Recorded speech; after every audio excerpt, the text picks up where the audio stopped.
سيدنا ومولانا محمد ابن عبد الله وعلى آله وأصحابه ومن تبعه ومن والاه.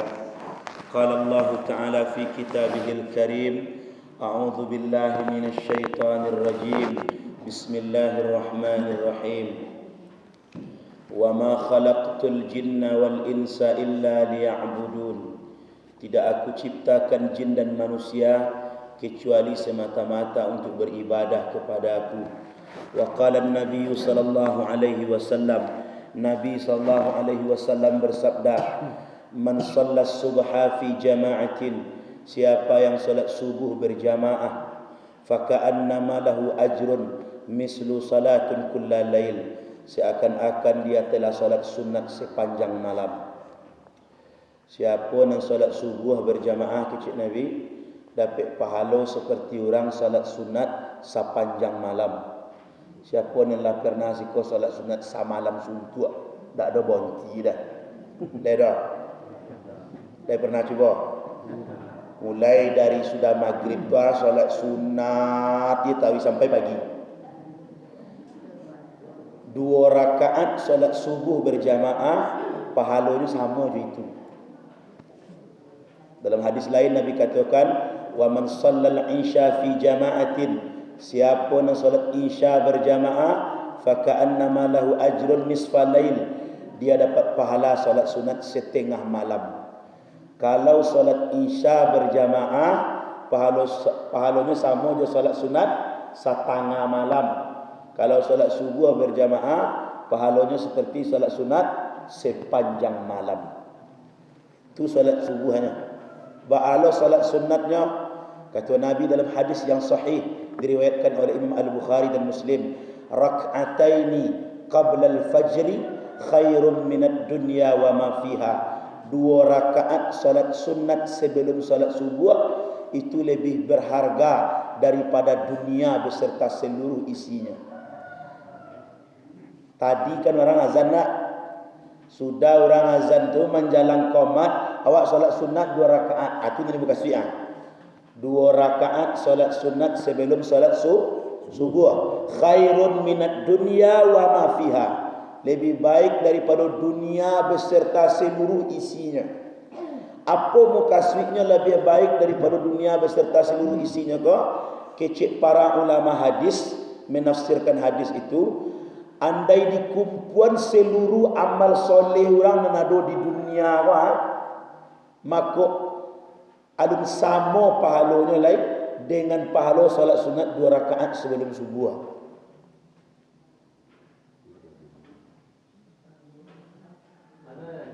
Oh, bertanya lu mulia dah. Beko lo. Selesai ceramah lo. Kecik apa kau izin tak keluar dah. Ibu lupa. Jadi salat sunat sebelum subuh 2 rakaat itu amalnya luar biasa, sampai Nabi mengician, law ya'lamuna min ummati ma kana ajrun minal fajri, seandainya umatku tahu gadangnya pahala solat sunat sebelum subuh itu, la atauhuma walau kana habwan, mereka pasti akan datang setiap subuh walaupun harus merangkak. Jadi kalau tak taluk di awak pai solat subuh berjamaah, tinggal di awak solat sunat sebelum subuh 2 rakaat tu, itu tandanya lun tantu di awak le gadang pahalanya. Kalau tantu di engkau kecil Nabi, ditagan pun engkau tetap tiba tu. Nyo tembak kepala orang je bagi tu tetap tiba. La atauhuma walau kana habwan, engkau pasti akan datang laika jadi marangkak. Maka bersyukur kita kepada Allah. Pagi kini ko Allah izinkan kita mengerajuan 2 amal ko. Amal pertama salat sunat 2 rakaat sebelum subuh. Amal yang kedua salat subuh berjamaah. Dua-duanya mudah-mudahan Allah terima dan dijadikan catatan amal kita nanti di yaumil qiyamah. Amin ya rabbal alamin. Kau ada lama-lama ya. Pak Ibu kan dengar suara borak beristirahat. Tidak kurang istirahat sehingga suara lah karu. Hamba insyaAllah paling lama 10 minit saja. Setelah jam 16.10 barang nanti insyaAllah. Jadi beko malam insyaAllah panjang-panjang. Pagi kini kita akan membahas sebuah hadis Nabi yang diriwayatkan oleh Imam Muslim kata Nabi, salasatun. Apa arti salasah kau? 3. Lah nampak jari mu 3 nak. Salasah. Apa arti salasah? 3. Sabananya nama-nama hari itu Pak, itu diambil dari bahasa Arab. Ahad, 1 artinya. Isnain, Senin. 2, Salasah. 3, Arba'ah, 4. Ampek. Maka orang awak Minang tak ada menyebut Rabu dah, hari Raba'ah. Dari kata Arba'ah bahasa Arab tu. Jadi sebenarnya orang Indonesia dulu ndak kenal ke istilah hari Minggu dah. Dan tentu dia Ahad. Hari apa? Ahad. Maka orang Minang menyebutnya hari Akad. Tak ada nyebut hari Minggu dah. Bila istilah Minggu ko tiba, ketika Portugis datang menjajah, ketika Belanda datang menjajah, orang-orang barat, orang-orang kafir, Yahudi, Nasrani datangnya ke Indonesia pengen menjajah, kemudian tiba di tempat awak kau nyerubahnya istilah hari Ahad menjadi hari Minggu. Apa Minggu artinya? Minggu bahasa Sanskerta. Minggu itu artinya hari kebaktian. Mereka pergi ke gereja kebaktian. Orang awak lah satu-satu lo menyebut hari Minggu. Jadi balik ke bahasa lama. Bila kau kapai hari Akad, itu dia punya awak. Hari apa? Akad. Hari Akad.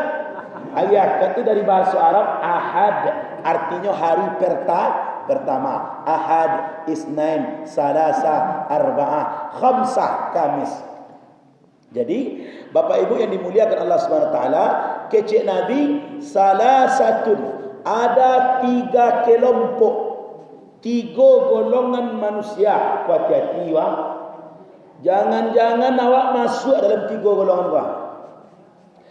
La turfa'u salatuhum fawqa ru'usihim illa shibran, kata Nabi. 3 kelompok ini tidak akan diangkat solatnya kecuali hanya sejengkal saja di atas kepalanya. Apa maknanya tidak diangkat solatnya? Pahalanya tidak ada. Apa makna lain? Solatnya ditolak. Apa makna lain? Solatnya tidak sampai menembus arash dah. La turfa'u salatuhum, tidak akan terangkat solat mereka fauqa ru'usihim, di atas kepala mereka, illa shibran, kecuali hanya sejengkal saja. Jadi jangan sampai ke Allah lah, ke malaikat tidak sampai dah. Saja engkau di kepala solatnya, sehingga itulah pahalanya. Tak sampai menembus langit, tak sampai menembus aras, tak ada dalam catatan malaikat. Dengan kata lain, solatnya tertolak. Berapa kelompoknya tadi? 3. Laube. Ala tentu. Obe kau sebut lau mah. Ala tentu. Alun lai. Kalau ala tentu lah betul ceramah lainnya tu. 3 kelompok dan solatnya tak diterima oleh Allah walaupun dia rajin solat. Kecik Nabi, idza yusalluna kana salatuhum haba'an mansura. Kalaupun mereka solat, maka solatnya itu seperti debu yang berterbangan. Tak ada nilai, tak ada gunanya. Siapa orangnya Ustaz? 3. Yang pertama, rajulun amma qaumun wa hum lahu karihun. Seorang yang menjadi imam, kemudian makmumnya tak suka jenya. Imam nan dibenci makmum. Jangan main-main. Maka jangan pede-pede lah maju jadi imam. Kalau ada imam, makmum nan nyo pimpin solat kau banci kayaknya, maka imam kau tak diterima solatnya. Tapi banci kau tak boleh sembarang banci dah. Kalau model itu payah lah Ustaz. Ada je makmum kau banci kat kawak kat seorang tu tak terima solat dah. Adalah aturannya. Benci yang dimaksud di situ, benci menurut alasan agama. Apa alasannya awak boleh banci ke imam tu? 3 lah. Pertama, imam tu syirik. Akidahnya bermasalah. Di masjidnya jadi imam, di rumahnya jadi dukun. Syirik. Jimat segadang tinju di pinggangnya.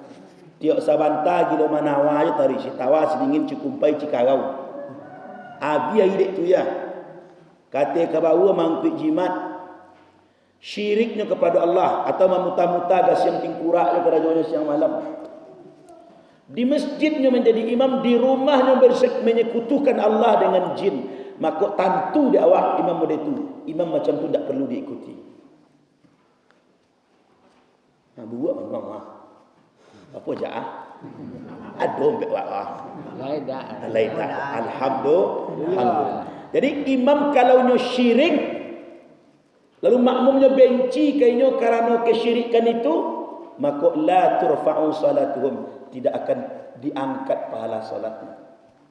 Aku golongan pertama. Makanya jadi imam tu orang pilihan. Ketakwaannya, akidahnya, dak rancak suawo jadi imam tu. Kementang-mentang hanya korima juara MTQ. Kama saji sekali seminggu nyari Jumaatnya ciknya jangan pilih jadi imam. Penting memperhatikan imam. Dan kedua awak dia banci je imam kalau imam itu bermasalah ilmunya. Yang pertama tadi bermasalah apanya? Akidah. Apa masalah tadi, Bu? Akidahnya yang pertama, syirik. Dan kedua apanya bermasalah? Ilmunya bermasalah. Ilmunya tidak cukup tetapi nekatlah jadi imam. Bacaannya berserak-serak Bismillahirrahmanirrahim ya. Membaca bismillah dia tak baca dah. Walam yakul lahu kukuwan ahad ya. Kukuwan bacanya. Tak boleh tentu kukuwan kau sai. Kokon. Penguku kayu itulah ya. Nyo tak pernah mencari ayatnya dah. Hanya dengar orang baca dah. Wairil makduy, wairil coy. Maka imam kalau macam itu kau boleh awak tinggalkan. Bermasalah ilmunya. Atau misalkan awak kecek kanyo, mam. Kecek Nabi sallallahu alaihi wasallam, "Iza sajada ahadukum falyaktafilu baina kiflatayhi." Kalau engkau dalam keadaan sujud, maka hendaklah engkau rapatkan kedua telapak kakimu. Tapi wak cari imam tu kalau sujud mengangkang, tak buka dapat kakinya. Lah dia tahu lah dinasihatinya tak jamu dah. Kalau ambo jadi makmumnya bertinggal imam tu. Faham tak maksudnya? Solat tu baik laki-laki maupun padusi, ketika sujud tu tapak kaki kau dibuka, ditutup, bukan dibuka, dirapian mau dibuka. Ada seorang insan contoh anda kan, sujud sujudlah situ. Jadi tapak kaki itu mau dituang. Kalau awak sujud tuang, dirapian, tak dibuka di kangkangan lah. Coba kangkangan. Buka gitu. Buka. Aku salah apa nama deko wah. Ada duduk.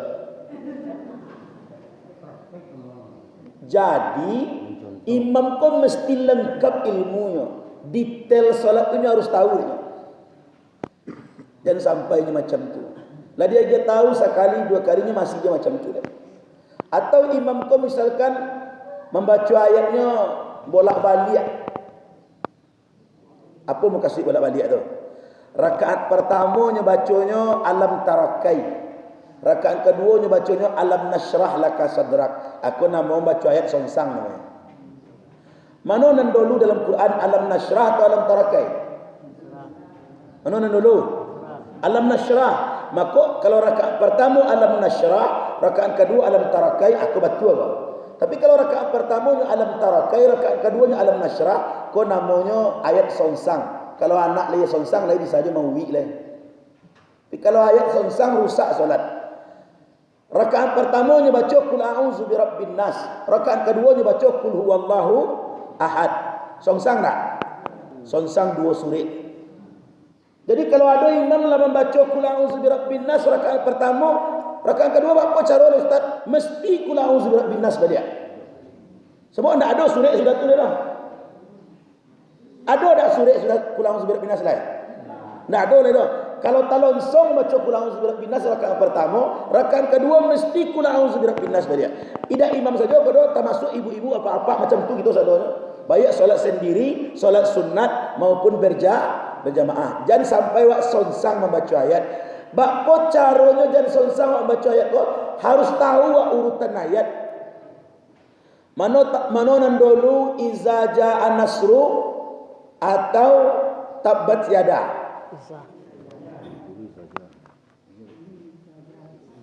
Kalau tak pasti dah jangan baca.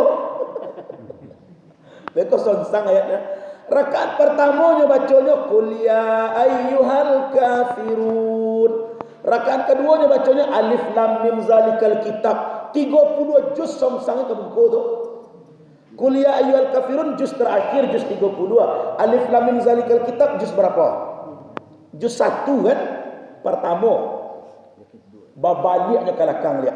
Kalau nak membuliahnya bajarak, tapi rakaat pertama alif lam mim zalikal kitab, rakaat kedua buat qul ya ayyuhal kafirun. Ini rata langsung tahu apa itu guna ini dia sabit lagi gini mah. Nak jangan tahu ulang isu lain tu. Tak mungkin solat yang lalu dia pikir dah. Batal solat ustaz enggak.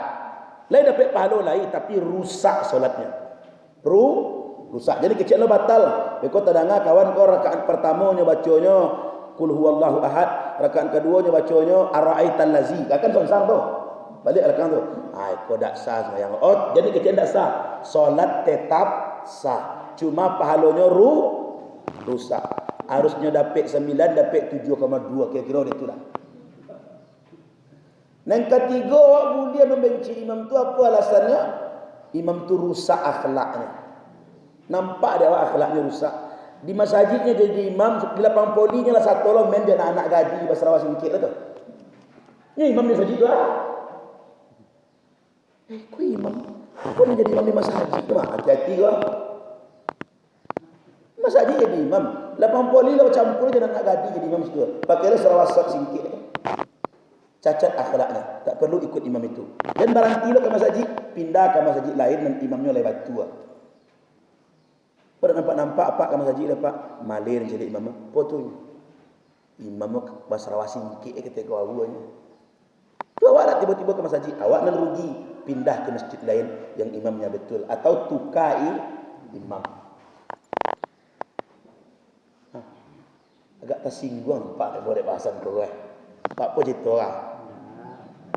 Jadi kalau rusak akhlaknya atau di masjid jadi imam, sakancang suaranya jadi imam, sakancang tu lampih batu dominonya di lapau. Cacat akhlaknya, maka tak perlu ikutnya. Apa kau tak tiba-tiba mak ke masjid lemak malay dan mai ikut imam tu. Apa tu? Itu masjid jadi imam tinggal satu lah main domino. Itu cacat akhlak. 3 alasan kau boleh awak membenci imam. Itu yang dimaksud imam yang dibenci makmum. Bukan urusan pribadi. Mengapa tak pai-pai pak ke masjid lain dan jajuk jadi imam. Apa tu? Bini imam tu sari cewek dan mak dah buat kakin pai dia pak. Itu urusan pribadi tu. Tak masuk situ. Urusannya urusan agama. Syirik, tak berilmu atau akhlaknya rusak. 3 hal kau yang dimaksud imam dibenci makmum. Berapa golongan tadi tidak diterima solatnya? 3. 1 imam yang dibenci makmum dan 2 lagi ke malam lah deh. Lagi jam 6 lagi 10. Nah, baru cek golongan barunya imam yang dibenci makmum solatnya tertolak, maka mudah-mudahan kita menjadi orang-orang yang solatnya diterima Allah. Amin. Ya rabbal alamin. Makanya setiap sudah solat dibaca doa, Rabbana taqabbal minna innaka antas samiul alim. Wahai Tuhan kami, terima amal kami wa. Sungguh engkau maha mendengar lagi maha tahu. Wa tub alaina. Beri kami taubat kalau ada yang salah di amal kami wa. Innaka antat tawwabur rahim. Sesungguhnya engkau maha penerima taubat lagi maha penyayang. Apa pertanyaan Pak tadi? Baik. Cik kau ni ada dia lain. Nah. Baca di rumah sabananya. Karena Nabi mengerajanya di rumah. Cuma masalahnya, misalkan orang lah azan, ibu di rumah lu, bapak di rumah lu. Sudah orang azan, baru awak solat sunat di rumah. Lah sudah awak solat sunat, baru berangkat ke masjid. Sabananya model ikut afdalnya. Karena Nabi mengerajanya solat sunat itu Di rumah. Sesudah di rumah baru berangkat ke masjid. Tapi tak sama Nabi jawab ada dua bedanya. Bedanya apa? Nan pertama, Nabi itu nyo imam di masjid. Kalau nyo alun tiba nyo ditunggu. Tapi kalau udah nak solat sunat di rumah dak tiba dah udah tinggal jadi kawan ni lah. Jadi akhirnya talambek nang solat wajib. Oleh karena itu solat sunat jelah di masjid. Tak masalah dah. Tapi kalau pertanyaannya mana yang lebih baik? Lebih baik di rumah. Ambo menjawab pertanyaannya. Apakah lebih baik solat sunat sebelum subuh itu di rumah atau di masjid? Di rumah. Tetapi mungkinkah keadaannya di awal? Mungkin tak mungkin dah. Ya, maka baik di masjid. Yang kedua, mengapa Nabi salatnya di rumah? Rumah Nabi itu di sebelah mimbar masjid. Kau kamar-kamar garim modeko dibuat nak. Dek karena rumah Nabi itu macam dulu. Iko mi'raj tu rumah Nabi di situ. Kalau apa ibu pergi haji atau pergi umrah di Madinah tu coba cari lihat. Mana makam Nabi, mana mimbar Nabi, mana raudah. Dak situ je nya. Siko raudah, siko mimbar Nabi, situ makam Nabi ya. Jadi rumah Nabi dekat mi'raj. Kalau nyalun sudah solat sunat nyecigok ada sahabat dibuka kain seketik. Sudah ya Rasul, sudah Nabi qamatlah. Makanya Nabi ditunggu. Makanya solatnya di rumah. Kau mawak kan di Trans 7 atau nah. Wah nak pergi solat ke Saprudin, bapak solat sunat di rumah, tiba di masjid kawan lah sudah sayang. Jadi kalau pertanyaannya mana yang lebih afdal di rumah. Tetapi carilah situasi jo kondisi. Kecuali solat sunat ba'diyah yang sesudah, misalkan sudah solat isya, awak langsung pulang. Dek nak mengajak gadang pahala solat sunat di rumah. Jadi sudah solat isya, dak solat sunat di masjid dah, langsung pulang. Lah biar gadang pahalanya di rumah. Tapi masalah tiba di rumah TV lah nyalo lah. Anak lah balaku, cucu lah magam, dak jadi solat sunat tadi dah. Maka kerajaan dia lah di masjid. Tapi kalau apa yakin sudah solat isya di masjid, sudah berzikir berdoa langsung pulang, tiba di rumah langsung solat sunat, ini lebih afdal. Sebab solat al-farqu bainas sunnati wal fardi, pembeda antara solat sunat dengan solat fardu itu kecil Nabi, fil baiti wa fil masjid, di rumah dengan di masjid. Solat sunat di rumah, solat wajib di masjid. Begitu Pak.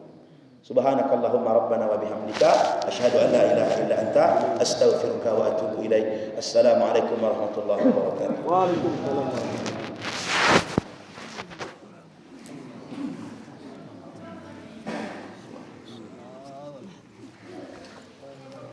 Kalau ada corona lah kora. Oh iya. Bagilah alkohol tangan. Oke.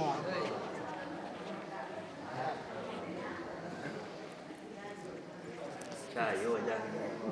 Pada kuda.